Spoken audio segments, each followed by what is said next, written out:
I'm walking.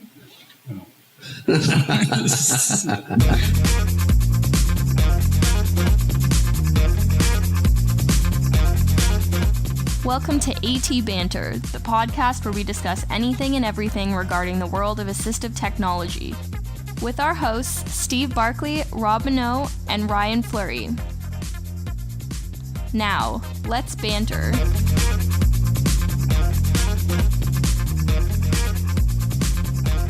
So, welcome everybody to AT Banter, another week of AT talk and general nonsense. And fun and frivolity. And banter.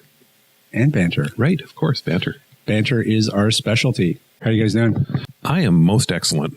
Yeah, me too. Well, I'm still getting over this cold. It's taken forever to get rid of the cough, I find. Yeah. Well, we need some warmer weather. That'll help. Yeah. It's coming. Give it a week. Yeah, it's supposed to be very nice next week. So it's supposed to rain the rest of the week, but... Yay. Well, that's good because I just planted grass seed a few weeks ago, and it is growing like mad right now, so it's all good. Excellent. Well, it'll go yellow by August, I'm sure. I hope not. Because with the watering restrictions that they have every year, right? I don't even know why people bother planting grass. There's actually a exception to that water restriction if you are watering new grass. Oh, really? There is. New grass? New grass.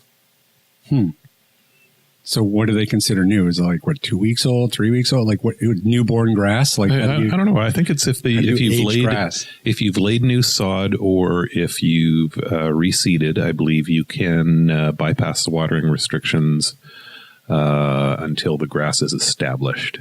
I see. So until it's ready to go out to college. Exactly. Yeah. Mine's in kindergarten. Still playing with paint. Great. Well, we should start things off with a couple of little announcements. Mainly, we should probably just thank Carrie for last week's episode. Yeah. And being fabulous. Yes, she was great. Yeah, it was good to talk to her again. Carrie joined us for the topic of universal design and taught us all kinds of things about universal design. That's right. And we taught her a lot about disabled superheroes. little bit. More than I think she wanted to know. Oh, yes. Well, more than you wanted to know. You're just, all right. Yeah, you're just not into nerd culture. That's right. I'll admit that. Yeah. Well, just remember, that's how I'm going to feel on that episode that we talk about sports. So. No, that's true. We're doing a sports episode? Yeah, you guys planned it out. Yeah, that's right. To Mike Lonigan, and did you? Between the summer games and the Paralympic games, we're going to have Mike and maybe Carrie back to discuss Paralympics and fantastic. Sports and, yeah. Yay, sports. Go sports. You heard it. You heard it right from Rob. That's right. Go sports. Go sports. Well, this week, however... we're going to talk a little bit about dementia. Dementia is something that's hit my family a couple of times. My grandmother died with Alzheimer's disease, and my father passed away with dementia as well. Didn't die from dementia, but passed away with dementia. And it can have a pretty devastating effect on families when dementia strikes. Well, absolutely, and we're all on the same train, and we're all heading in that direction. So, did you watch the documentary on Glenn Campbell? No, I did not. Very, very well done. Is that something that he came down with? Yeah, and the thing that's really keeping him going is he's forgotten a lot of who his family members are.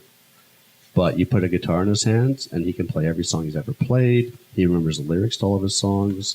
Music is really probably delayed the progression of the Alzheimer's. It's really interesting.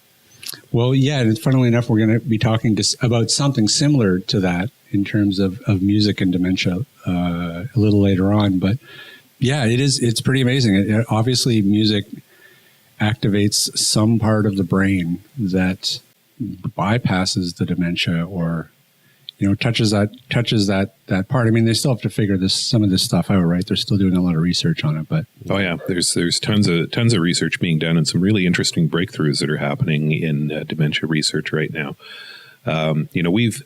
Because of our involvement with physical disabilities and learning disabilities over the years, we've seen all kinds of people with various conditions that have affected brain function, from traumatic brain injury through to stroke and other things like that. And it's very interesting, some of the weird things that you discover when you're dealing with populations like that. I think of one example of a fellow who had a stroke, and we were trying to set him up with a communication aid so that he could communicate with his family. As it was, he had pretty much, he was able to gesture, and he could get a few words out, but not many. And when I met him, he had 2 daughters. One was on either side of him. And every time he tried to say something, they would start making guesses at what it was he was trying to say. And they were just all over the place. So he would say, you want pickles? Oh, you want to open the door? You want to leave? You want to go for a walk? You want to go for a car ride? You want to go see the doctor? And they were just bombarding him left, right, and center. And as this went on, he got more and more frustrated. And all of a sudden, he just goes, shh. And it surprised all of us, but it was clear as day. And I mentioned it to a doctor, the experience, and apparently cursing is handled in a completely different part of the brain than most of the rest of language. So you have little pockets of things around your brain, little compartmentalized pieces of it, there's obviously some overlap, but it's interesting how, what affects one part of the brain may not affect another.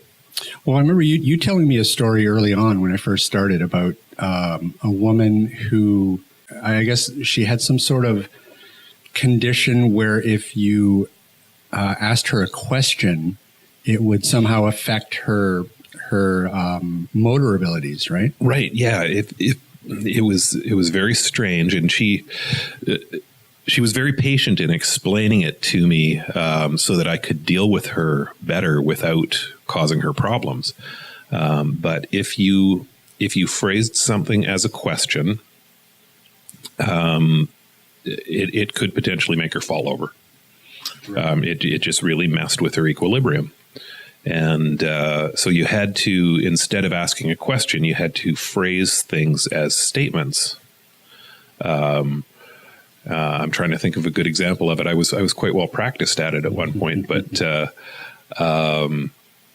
any rate, it was just some weird interlinkage in her brain that when she got asked a question, it affected her motor ability. Right, and it just shows you that, there's so much about the brain and how it works and how it functions and how it links in with everything that's going on in our bodies that we don't understand yet.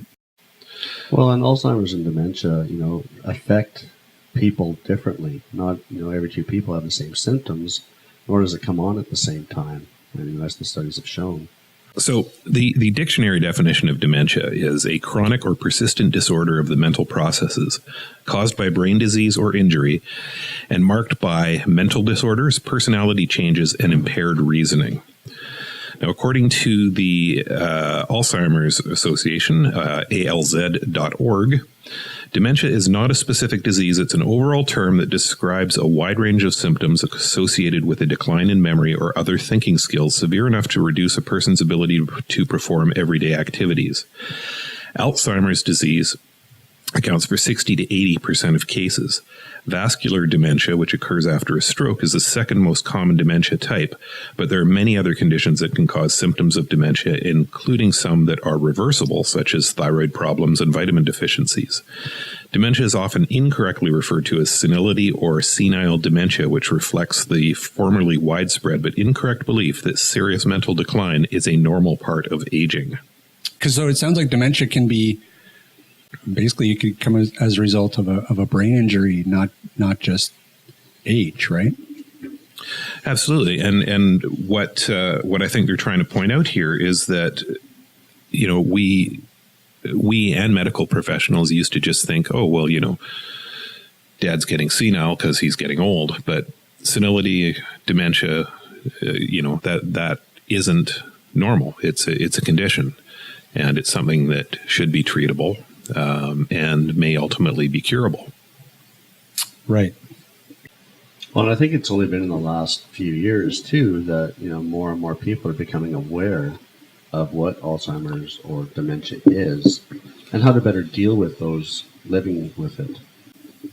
Well, like they say, the population is aging, and we have more, all the baby boomers, are hitting that age. And so more and more, I think it's pretty rare that, you don't know somebody who is dealing with somebody with dementia, right? Like, I know somebody, Steve, obviously you've gone through it. It's pretty common these days. Yeah. In terms of better understanding of what causes it, there's a very interesting article, which we can link to the show notes, from the Daily Mail in the UK, that talks about a Israeli group, the Technion Israel Institute of Technology, who has had a bit of a breakthrough in terms of discovering one of the mechanisms behind Alzheimer's.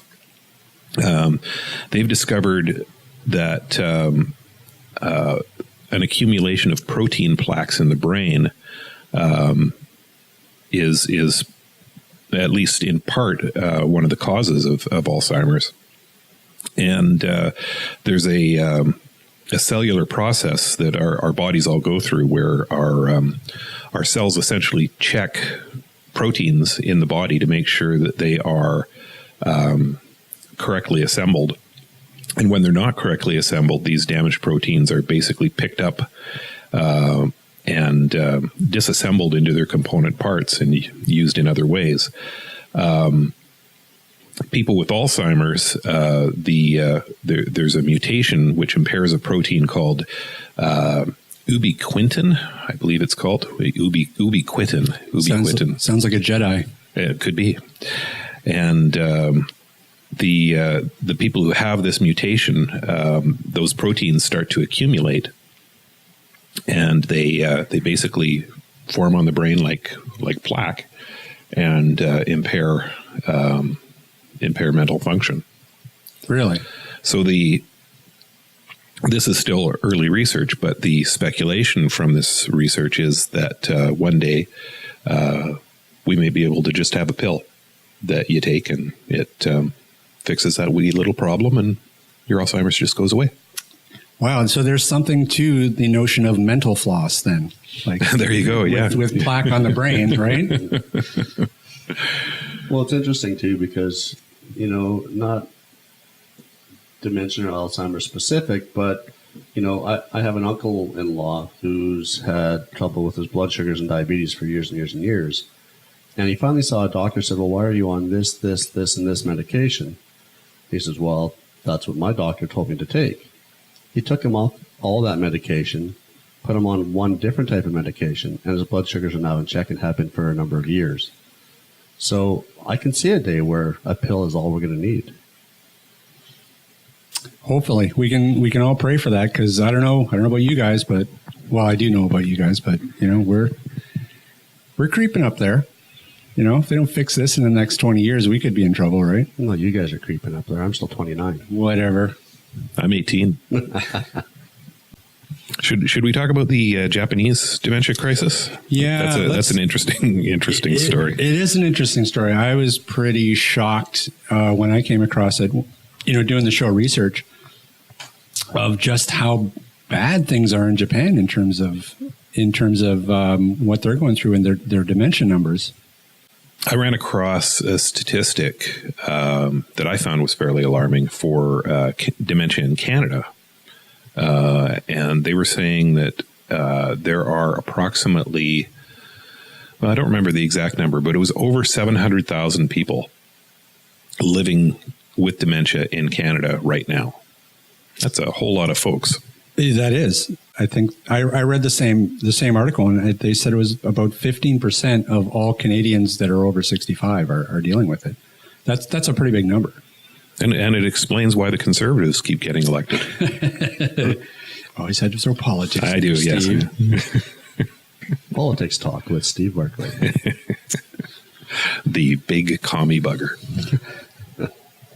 This article was saying that the National Police Agency said that 12,000 people were reported missing in 2015 that had dementia. Like, people are just wandering off into the woods on a daily basis, and 479 of those people were found dead. That's a huge problem, And 150 have yet to be located. Yeah, that's right. So they're out there somewhere. They're certainly not working at a convenience store. They're probably not doing too well either. Well, and that happens here too. You'll be watching the news and you hear about people walking away from their homes. Yeah, absolutely. Yeah, it's frightening. I mean, as a person who's had a family that's gone through this, the quality of care for somebody with dementia is really critical. It varies from person to person. One person might not be prone to wandering, whereas another might. But you really need to make sure that you have appropriate care for anyone with dementia, just to make sure that they don't wander away or harm themselves in some way. Maybe turn the stove on and forget to turn it off, or there's all kinds of things that can go wrong when people's mental faculties are impaired.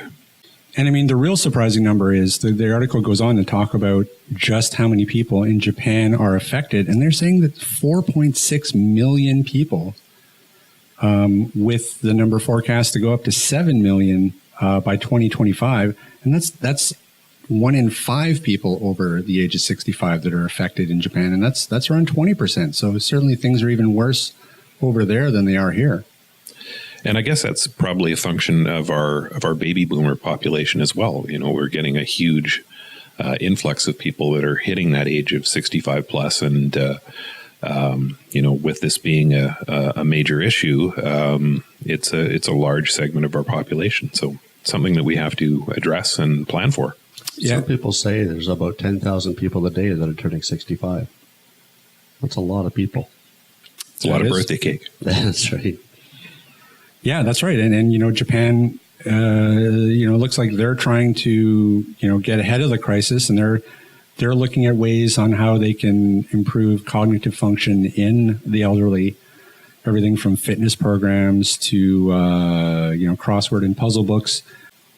Another interesting statistic that you pulled up in the research notes was that as of 2015, 47.5 million people worldwide are living with dementia, or more than the total population of Canada. Yeah, that's right. Yeah, right. Like we can make a whole country full of people who have dementia. Well, if you've been watching the U.S. election cycle. See, I opened the door for him, folks. I opened the door. Back to politics again. Commie bastard. I set that one up for him just for you folks, because I knew he couldn't resist. Well, let's talk a little bit about this article then about University of Toronto. Go Leafs. Yeah. They're trying to determine dementia based on language processing. Right. So they're trying to, have some sort of a early detection system, right? Yeah. So the idea is that by listening to speech samples of people, they believe that they can detect if somebody is experiencing dementia. They say it has about an 81% accuracy, the prototype, and it kind of works just in the sense of people who are in the early stages of dementia might interpret things like pictures or use pronouns a little differently than somebody who isn't. And then the program has some sort of an algorithm that will take those voice samples and try to give a percentage of... And their cognitive ability. Yeah. Well, and what the chances of that person actually, developing dementia could be. Mm-hmm. Yeah, the example they use in the article is people using pronouns instead of specific nouns. So they might say things like she is washing the dishes instead of the mother is washing the dishes. And if they're interpreting images, you might have a picture of, they have a picture called the cookie theft image, where there's a woman in a kitchen, an overflowing sink, and kids reaching up to steal cookies. Someone with an impairment might notice a kid on a stool, but then not take the next step to point out that the son is trying to steal cookies, or they'll comment on the overflowing sink, but not the woman failing to notice it. There's a lot of research going on at all ends of dementia, it seems. Like, this certainly isn't going to help in terms of curing it, but it could, end up being a valuable diagnostic tool. Well, I mean, anytime you have an aging parent, and again, I've been through this. You have to determine, okay, are they safe in their home? And when it comes to dementia, oftentimes it's not consistent. It can be situational, and you worry about your parent, and you worry about their ability to function on their own, and you go, oh, well, sure, Dad left the toaster oven on last week, but most of the time he's fine. But yeah, you kind of have that denial stage that your parents are getting to that point. Yeah. But there really isn't, oftentimes there isn't a good diagnostic tool that you can use to determine for sure if they do or do not have dementia. I think of a time that I went into the hospital with my son as he was presenting with diabetes, and he was acting really wacky at home. Like, he was just completely out of it. He was hallucinating, and I got him to the hospital. And by the time I got him to the hospital, I guess there'd been enough stimulus that he had sort of come around. So when we first started dealing with people at the hospital, they didn't really see what I had seen at home because he was alert. Right. And the same is true of people with dementia. It can be situational. In their home, they might be relaxed, and maybe their thinking gets a little lazier than if they're engaged and out in public. It can make it difficult to have that clear diagnosis. Well, I think anything too that can help us with early detection of any disease is a huge asset. So this natural linguistics, can only help. Let's dive into sort of the more meatier stuff for today, which was this idea of using music to help deal with dementia.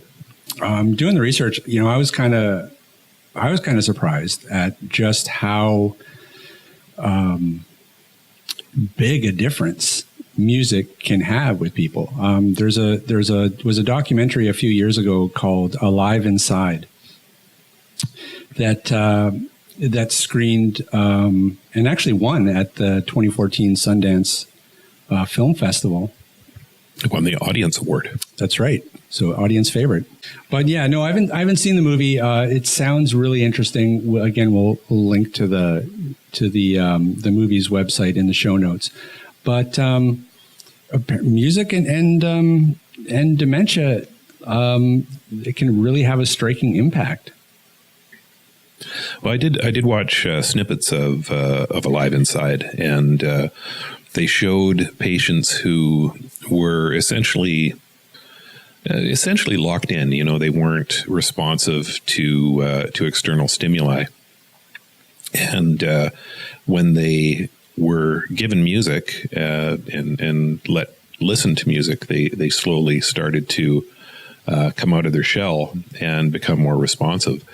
And it really does show that music is somewhere really coded in the back of our brain. It's something that has a powerful influence on us and can reawaken cognitive function. Yeah, that I know the clip you're talking about, and we'll definitely link that in the show notes. And in fact, anyone who has any interest in this at all, stop the podcast right now and just go watch this clip on YouTube. It's incredible to see this guy that was essentially non-responsive, and the difference that it makes when they put on that pair of headphones and start playing music. And, it's music that means something to them. It's not, they're not taking an 85-year-old and throwing some Beyonce on there and he's reacting to it. It's, and that's what we're talking about when we talk about personalized playlists. It's music that, it's from their childhood or, their life, their experience. Right. So, but the difference in this man is incredible. The guy's eyes literally open wide, are completely, it really is like he's coming alive again. And there's a lot of different studies out there that show the power music has on your overall health. If you go to barrierfreemusic.com, there's tons of articles on that website that talk about the power of music, whether it's for meditation, whether it's music therapy, whether it's, unwinding at the end of a day. Music has a very powerful effect on all of us. It doesn't matter how old you are. Yeah, and I don't think that they really, that can't be overstated enough. Like we really don't understand. There's something about music that really, really is linked to the human experience that we really respond to on a level that I don't think we understand yet. I think back to, years ago, I haven't heard it recently, but years ago, there was a lot of work being done on cognitive development and music. And do you guys remember when everybody was being told to play Mozart to your baby? Yeah, that's right. Yep. And I guess they still do. I just don't have babies anymore, but they probably still do the same thing. And I also remember a news story from way back when where I think it was a high school kid did a study, just a small study, and it's probably not scientifically valid, but it was entertaining anyway, so I'm going to talk about it. And basically took two groups of people and played classical music to one of them and played heavy metal to the other one. And they did tests to see, or was it people or was it animals? It might have been rats or something. I can't remember. This is all very vague. I should probably go and Google it. But is this going to come out where basically the heavy metal people turn into Republicans and the classical music people turn into Democrats? No. But the heavy metal people or the heavy metal animals, one or the other, definitely performed worse than the ones that were experiencing classical music. Well, I don't know, like if you have ever tried it yourself, but if you put on some really, really heavy metal music, I get tense after a few minutes of listening to it. My body seems to tighten up. If I listen to something else that I enjoy, whether it's 80s, 70s, 60s, whatever, I start to relax and unwind and feel loosened up. It's amazing what music does. It is true. So are you saying you're not a big Caninus fan? Who? The Caninus, is that No. death metal group that has a pit bull as the lead singer? Oh, that group. Yeah, no. No, not a big fan. No Slipknot for Ryan. That's right. No, exactly. No, I'll listen to it once in a while, but it's not my genre of choice. Now we're going to get hate mail from heavy metal fans. Pretty much. Yeah. The more mail, the better. Yeah. So just before we leave the Alive Inside discussion, I want to mention that since they did this documentary, they have created a foundation, the Alive Inside Foundation. The mission, the Alive Inside Foundation, is a nonprofit dedicated to expanding human connection and cultivating empathy through the power of music and film. We inspire and empower meaningful, shared experiences that bring the generations together, awaken memories, and spark wisdom and aliveness. Yeah, then there's another foundation that I also came across called the Music and Memory Foundation. That's very similar to what the Alive Inside Guide. The Alive Inside Guide Foundation, and it's mainly down in the States, but the other thing that they're sort of multifaceted in the sense that they're really just trying to improve the elderly care experience across the board. So they're doing things like they're pairing high school students with seniors and having high school students come and visit the seniors and experience the music together. and sort of form a bond and to give the seniors that social aspect as well. So they're doing a variety of different things. This Music and Memory Foundation is another nonprofit that's down there that is more sort of streamlined in terms of they're really just trying to get iPods and music players into the different care homes and training staff on how to make customized playlists for their patients. So unfortunately, I don't know of anything like that here in Canada. I don't know of a foundation like that here in Canada. But really, I mean, clearly, I mean, you just watch you watch the clips from the documentary, even without seeing the documentary. I think it's pretty clear that this is something that a lot of these homes should be looking at. I mean, they should just have, it should be just standard equipment that there's an iPod in, attached to every resident that they can load, music onto for them. Problem with that though is, iPods can be too technical for some people. If they're late onset dementia or Alzheimer's, they may not understand how to use the device. Worse yet, to load them, you have to use iTunes. Yuck. Gross. Yeah, well, and funnily enough, that is an interesting segue to talk about the Simple Music Player, right? Yeah, the Simple Music Player is a device that was developed in cooperation with the Bath Institute and basically is designed for people with Alzheimer's and dementia. There are very few controls on the device. To play and stop music, you lift the lid. To forward a song if you want, you press the big button inside the lid, and that's all there is to it. And to stop the music, you close the lid. Exactly. Yeah, I mean, I can see how. I mean, you're absolutely right. Like having an iPod or something with a resident, you're always going to need somebody, a caretaker, to operate it for them. I mean, you even see that in the on the clip, right? Like there's somebody who's there. They have to put the headphones on them. They have to, start the music. With something like this, that's literally all you have to do is open the lid and it starts playing the music. You close the lid and it stops. And you open the lid again, it starts right from where it left off. Something like that, the senior could operate himself. They can. You still probably want somebody to load music playlists on that are appropriate for the patient. But that part's simple. I mean, that's just a matter of plugging in a USB stick or a USB cord and dragging and dropping files to it. Right. So you can rip whatever music you want, throw it onto the thing just like you would throw it onto a hard drive, and from that point forward, playing is just lifting the lid. Exactly. Yeah, and that's the important part anyways. You just want the end user experience to just be as simple as it can possibly be, right? Yeah. There's also no volume control on the player that the user can get to. You have a little control on the bottom part of it that you've got to insert something into to press the button.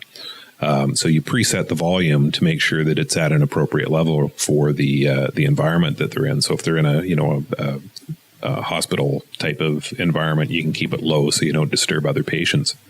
Well, the nice thing too about the volume controls is that even if they do press the button, it actually doesn't do anything. You have to press and hold it for 5 seconds before the volume actually kicks in.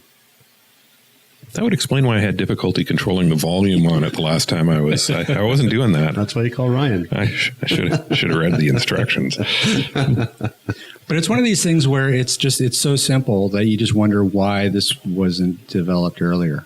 Well, again, I think it comes down to education and awareness. The only way we found out about the music player was a lot of searching online, looking for music products.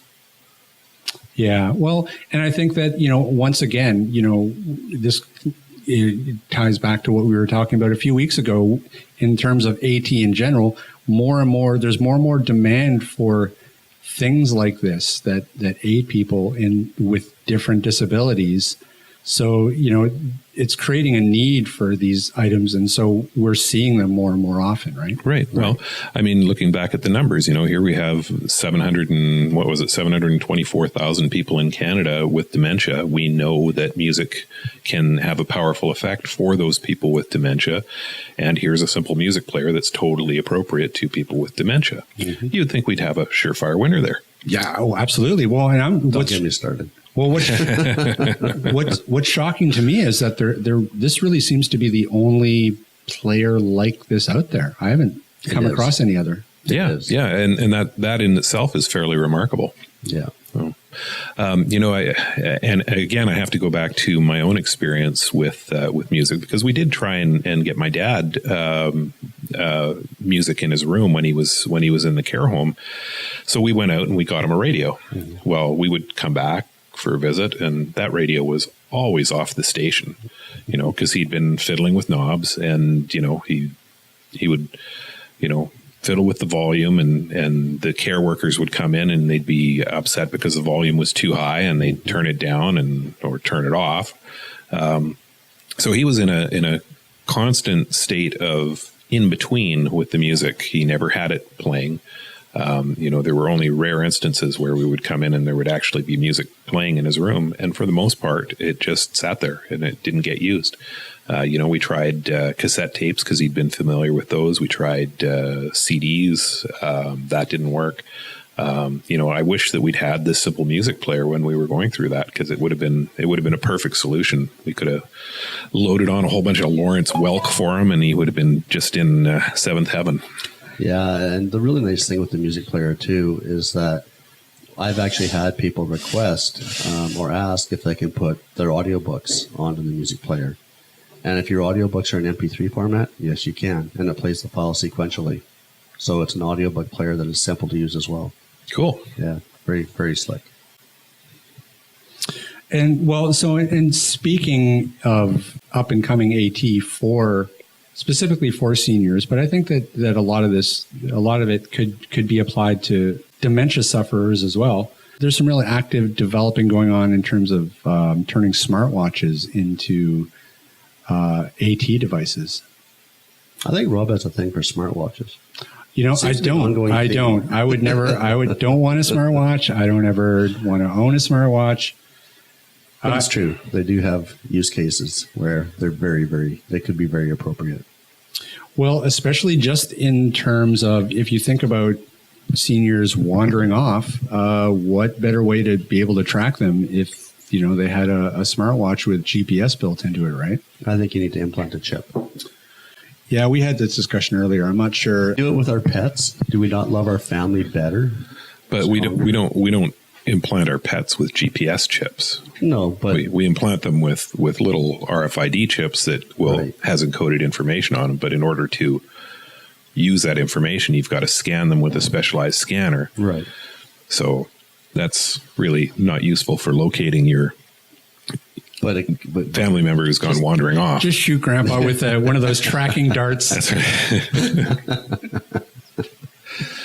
like they do with the whales, you know. Just that's right. Anchor it to his spine so that he can't take it out. Yeah, we track whales. Why can't we track our parents? Fair enough. He's got us there. How about with a smartwatch? With a smartwatch? Yeah, there you go. Yeah, and we come full circle. They're also talking about things like having what's the thing that you Fitbits? What's for that? Tracking fitness and stuff? That's right. Yeah, Fitbits. So it has it has stuff like that built into the application and the smartwatch as well, so that there's a variety of different things you could track, not just location, but you could track, you know, what their blood pressure is doing, what their heart rate's going. Like there's all kinds of things that, you know, being able to turn the stove off with a gesture or being able to turn the lights on and off with a gesture. And the really cool thing is, like, even with the Amazon Echo, Alexa, they've started including some home automation stuff in there too. So you can get some compatible modules and you can say, you know, Echo lights on, Echo lights off. And that anybody can use.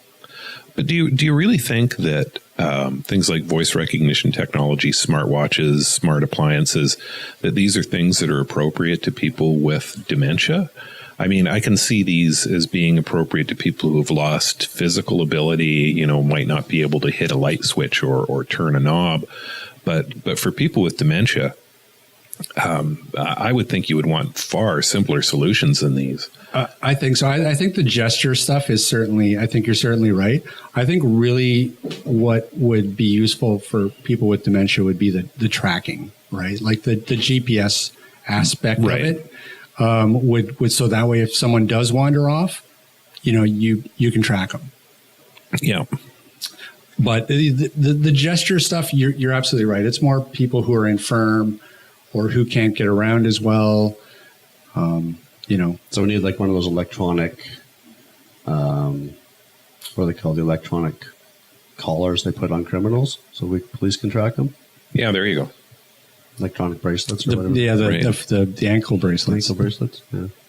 Yeah, and that way they can't get it off either because you don't want them getting it off. Ryan Fleury hates old people. That's what we're learning. He treats them like criminals. We were talking about the simple music player that's developed by E2L, a company in England. E2L also makes another product for elder care, which is the Bliss. What would you call it, Brian? It's a light. It's a light. It's a lit platform. I'm trying to remember. It's about, 2 feet by 2 feet, or yeah, it's about there. Yeah, It's maybe not. It would fit on not a quite nightstand. that big, but it's designed to fit on a nightstand, and it's a very even lit surface. One of the problems that elders have in care is they're waking up often to environmental noise around them, unfamiliar sounds, and it can cause a lot of concern and panic. So this tabletop light can be set to just a set, low dim light. So when they wake up, for starters, it's not going to interfere with their sleep because it's dim. But when they wake up, there's enough light that they can see what's going on around them. And it acts as backlighting against anything that is sitting on their side table as well. So if they want to, reach over and grab a glass of water or something, they can see it clearly. They can see that that it's there. And then they can also see it to pick it up. Really simple adaptation, but one that can be quite useful when you're dealing with elders who are in care. Yeah, and that's the nice thing about this. Like more and more, we're finding that they're developing products that are simple in design and simple in implementation, but incredibly valuable. Yeah, and that's the Bliss, BLYS. Yeah, I actually took a look at these. I might get one. It's pretty slick. Anybody could use it because, like Steve says, you wake up in the middle of the night, you want to find your glasses. You try to reach for the lamp, you hit the lamp and knock it off your nightstand, knock over your glass of water. With something like this, you don't have to worry about that. You've got that low glow. That's right. It's really good mood lighting. Yeah. Put that and a little bit of Barry White on. And Well, I can't tell you how many times I have had the phone ring, either first thing in the morning or late at night. And I've got a cordless phone beside my bed. And every single time when I'm reaching for the thing, I knock it behind the nightstand.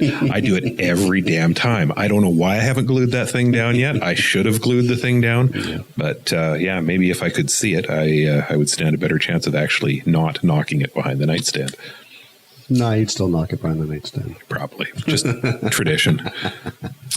But going back to the smartwatch idea, the article that we pulled this from is there's a company called Remo that's a developer, and they are, they're taking the smartwatch idea and they're implementing it with a tablet and a bunch of smart devices, so smart appliances, and they've sort of tied all these together. And they're doing a pilot project in a home down in where is it? Ohio? Yeah, Ohio. And I don't know, that's interesting. Like, it'll be interesting to see how the pilot program goes and just how well they find it works, because Like I said, it could really change the way that care homes are operating. Cool. Yeah, it'll be interesting to see how it turns out. Well, again, something with the smartwatch. Again, it would be really nice if they included, some universal design and come up with some sort of standard so that everybody's is the same. You're not having to learn 3 or 4 different types of smartwatches. Well, I think that this certainly has a lot of implications in terms of the general market as well. All this stuff, turning your stove off and on with a gesture, or turning the lights on and off with a gesture, it's all stuff that would appeal universally as well, right? It's not just something that could benefit a care home. Another article I found on dementia. This is from, I believe it's the Daily Mail Online, another British paper.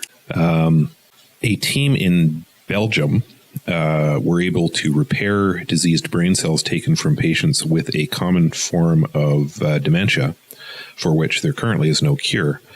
They identified a gene variant that prevents neurons from forming properly and managed to correct it through genetic engineering. Almost sounds like stem cell type research. It is. The Belgian researchers recreated dementia in a laboratory dish using human iPSCs, induced pluripotent stem cells, to help identify a potential new treatment strategy. So the technique involves taking skin cells from patients and reprogramming them into stem cells, and then I guess they modify them and fire them back into the person, and can actually help correct this damage. But this was for a specific. I'm trying to find the type of dementia. This was for a very specific. Oh, here it is. This was for a type of dementia called frontotemporal dementia, which accounts for about half of the cases diagnosed in patients before the age of 60. So this is actually a type of dementia that hits people at a younger stage in life. Yikes! I didn't even realize there was a form of dementia that hit you before. You've worked with me all this time, and you're only figuring that out now. Yeah, it's really amazing. It blows my mind anyway that they can take a skin cell, reprogram it to do something specific. To me, that's just amazing. Yeah, absolutely. Crazy times. We live in crazy times. I'm still amazed by fax machines. I still don't understand how fax machines work. That seems magic to me. Little elves inside that are, You don't speak fax? No.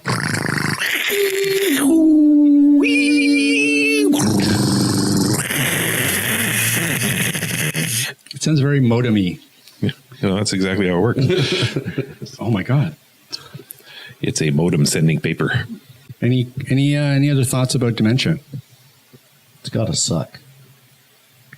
I'm not looking forward to it. Yeah, I'm not either. Well, it can. It really can suck. On the flip side, sometimes it doesn't. Again, going back to personal experience here, my dad, we had to put him in a home because he was experiencing dementia and we couldn't take care of him at home anymore. And his only real world experience with having people who, brought him food and took care of him all the time was cruise ships. He used to repair elevators, and he would get these jobs to repair elevators on cruise ships that were leaving out of Vancouver. So he would be on the boat for however long that boat was on its trip, working on the elevators, and he'd have access to the buffet, and he'd have his own room and all of this stuff. And as a result of his dementia and his life experience, he somehow managed to convince himself that his care home was a cruise ship. Yeah. So he spent his last days in that home quite comfortable on a cruise. And he was always very surprised when we showed up for a visit because he couldn't understand how we got on the boat. And we would explain, we just flew in. Yeah. Whatever kept him comfortable. But dementia, sometimes can be unkind, and you often will hear stories of people who are, very disoriented and upset and don't enjoy it at all. But in my dad's case, he ended his life on one long cruise. Yeah, and I think the same goes for my father-in-law. When he was later on in his years before he passed away, he kept thinking he was back in the bank where he spent 40 years. And it was a happy place for him, so it was harder on the family than it was for him. So yeah, it is interesting in that regard. If I'm in a home and I think that I'm here at Aroga, just shoot me. Just shoot. Ryan, is that you? No, knowing you, Rob, you are going to be in a home thinking that you're playing video games. I'll believe I'm in Azeroth. That's right. Are you an orc? I just hope you don't think that it's Grand Theft Auto. Even better. He keeps asking for his Glock. All right. Well, should we, Brian, should we tease what we're trying to line up for next week, or you want to save it? I think we can say that we have, a very special guest who's going to be with us on the show next week. And I don't think we need to say any more. Okay, we're going to be very secretive. We are. Teaser. And it's not Donald Trump, Steve. Or Hillary Clinton. That's okay. I'm good with neither of them being on the show. Now, if we could get one of them on the show, that would be our best show ever. I suspect it would. Yeah. I suspect it would, and it's actually too bad because it would have, both of them might have fit into today's topic. Yeah. Hey, can we do a shout out to some of our listeners? Because you were looking at some of the statistics of where our listenership was coming from. Absolutely. Yeah, and absolutely. I think, is it New Jersey we have to do a shout out to? Staten Island. Staten Island. Hey, all you people on Staten Island who have listened to our podcast, we don't know how you found out about it. We don't know who you are, but tell your friends. Yeah, God love you for listening. You are our number one demographic, apparently. Absolutely. And we've got some heat down in South Africa as well. Yeah, South Africa. And you must have told have you told your relatives about? Because I noticed that we had some people from Dublin, Ireland. Well, my relatives are in the north, just south of Belfast, but there are. Well, there's one fella on my Facebook feed who I did Space Camp with. Hi, Ronan, if you're listening. Maybe he spread the word or perhaps listened to it. Maybe. But, hey, by all means, if you're listening from another country, drop us a line. Yeah, we haven't had any fan mail, have we? Not recently. Well, we still have a few. We have good old Hugh and Allie. Yeah. We need more fan mail. This is how we validate ourselves and maintain self-esteem. So please drop us an email at. Please drop us an email. I'm not doing it. You go right ahead. All right. So drop us an email at See, this is an ongoing problem for us. Is it atbanter@gmail.com? No, it's not atbanter@gmail.com. I'm going to get it changed. It's atbanterpodcast@gmail.com. There we go. Yeah. That being said, we also have a website, which is www.atbanter.com. And of course, you can visit our parent company website, www.aroga.com. That's AROGA. You can also find us on Facebook and Twitter. Indeedy. Well, then let's call it a day. It's a day. It's a day. Does that mean we can go home? Not yet. Damn it. I don't know. What time is it? 4:30. 2:13, close enough. Play the game, Rob. Play the game. That's great. All right. Well, thanks everybody for listening in, and we will see you next week. You betcha. Bye. Closing off, you are Rob Minold. I am Rob Minold. I am Steve Barclay. And I am Ryan Fleury. I think, did we just screw up our own names? I'm pretty sure I just screwed up my own name. Really? I think so. You sounded, I play it back? You sounded like Rob Minold. Yep. No, I think I screwed it. What? And you sounded like you said Steve Barclay. Bartlett? I've been saying my own name my entire life. I think I can manage that much. I don't know. It sounded like that in my headphones. Even when he's drunk, he can say Steve Barclay. Well, we don't know that. Prove it. All we know is he falls down a lot. Wow, that's a little personal. All right, Little fine. bit. Good night, everybody.